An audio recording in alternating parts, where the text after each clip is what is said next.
फक्त मुलालाच येत होता विचित्र वास. पालकांनी रुग्णालयात नेलं कारण समजताच पायाखालची जमीन सरकली. डॉक्टरही शॉक. सर्वांना हा संसर्ग किंवा कफ असावा असं वाटत होतं, पण प्रकार काही निराळाच होता ज्याची कुणी कल्पनाही केली नव्हती. एका 7 वर्षाच्या चिनी मुलाच्या श्वासातून एक विचित्र वास येत होता, ज्याकडे पहिल्यांदा त्याच्या कुटुंबियांनी दुर्लक्ष केलं. पण जेव्हा त्याला डॉक्टरांकडे नेण्यात आलं तेव्हा सत्य समोर आले आणि सर्व हादरले. सर्वांना हा संसर्ग किंवा कफ असावा असं वाटत होतं, पण जे समोर आलं त्यानं एकच खळबळ उडाली. ऑडिटी सेंट्रलच्या वृत्तानुसार चीनमधील हेनान प्रांतातील जिआओजुओमध्ये हा प्रकार घडला.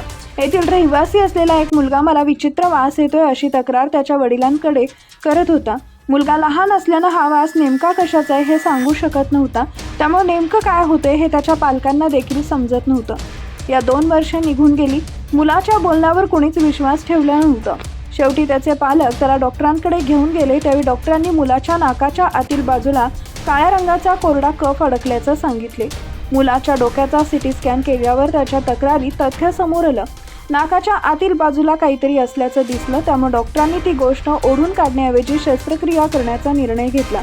त्यांनी मुलाच्या नाकात अडकलेली विचित्र वस्तू बाहेर काढली. त्यांना हा खूप वाटला, पण जेव्हा ते स्वच्छ केलं तेव्हा 2 वर्षाच्या मुलाच्या नाकात लोखंडाचा स्क्रू अडकल्याचं स्पष्ट झालं.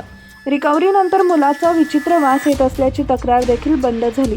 यावरून लहान मुलं खेळत असताना किंवा कोणती गोष्ट करत असताना पालकांनी त्यांच्यावर बारीक लक्ष ठेवणं गरजेचं आहे हे अधोरेखित केलं.